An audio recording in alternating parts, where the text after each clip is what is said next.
কথা এগুলো সব দিয়ে দিচ্ছি। যাই হোক, এগুলো আমাদের অ্যাটেনশন ডাইভার্ট করে।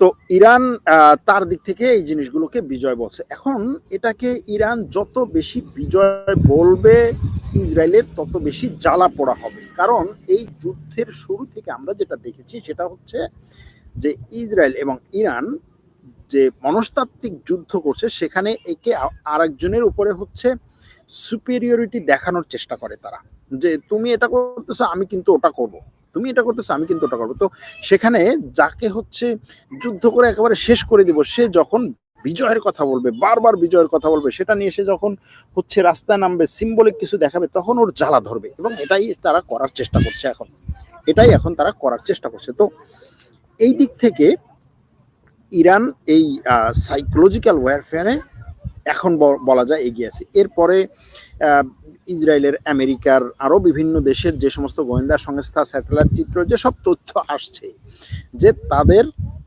এই পরমাণু স্থাপনা, একটা পরমাণু স্থাপনা, ফোর্দ পরমাণু স্থাপনায় যে আক্রমণ হয়েছে, সেই আক্রমণে সেই স্থাপনার ব্যাপক কোনো ক্ষয়ক্ষতি হয় নাই, যেটা আমেরিকা দাবি করেছিল।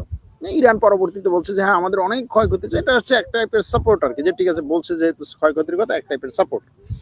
সুতরাং সেই যে ক্ষয়ক্ষতি হয় নাই, এরপরে হচ্ছে এই যে বিভিন্ন জেনারেলের কথা যেগুলো বলা হচ্ছে যে তাদেরকে আক্রমণ করেছে, সেগুলোতে তাদের এই যে আক্রমণ করেছে, সেই আক্রমণগুলো যে হয় নাই তাদের, সেগুলো কিন্তু মনস্তাত্ত্বিক যুদ্ধের একটা অংশ, এবং এই যে বিজয়টা তারা বলছে সেটার একটা অংশ। এখন অন্যদিকে ইরান, আমেরিকা বলছে যে তাদেরকে আমরা এমন আক্রমণ করেছি যে তারা আর কোনোদিন মাথা উঁচু করে দাঁড়াতে পারবে না, এটা পারবে না, সেটা পারবে না, অনেক কিছু, এবং সেগুলোর আসলে আন্তর্জাতিক অঙ্গনে বড় একটা ভ্যালু পাচ্ছে না, তারা বড় একটা ভ্যালু পাচ্ছে না। এটা হচ্ছে বড় ব্যাপার।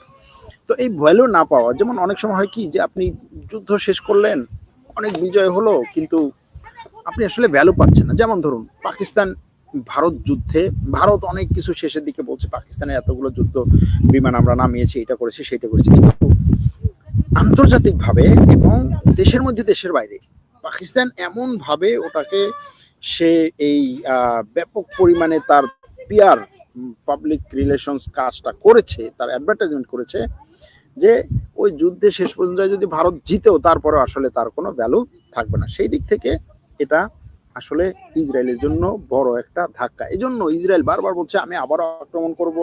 তারপরে ট্রাম্পকে দিয়ে বিভিন্ন ধরনের হচ্ছে মাথা গোলানো উল্টাপাল্টা বক্তব্য দেওয়া হচ্ছে। ট্রাম্প কতক্ষণ বলছে যে আমি ইরানের সাথে একটা পরমাণু চুক্তি করতে চাই, ইরানকে দরকার হলে আমরা পরমাণু প্রকল্পগুলোকে শক্তিশালী করে দিব, ইরানের সাথে ব্যবসা করব, ইরানের উপর থেকে নিষেধাজ্ঞা উঠিয়ে নেব।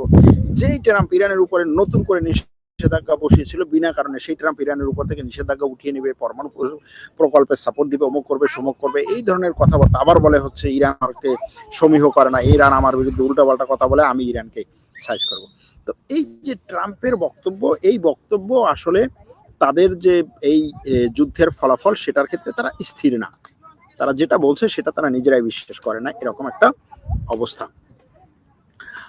এখন এই ইরানের সর্বোচ্চ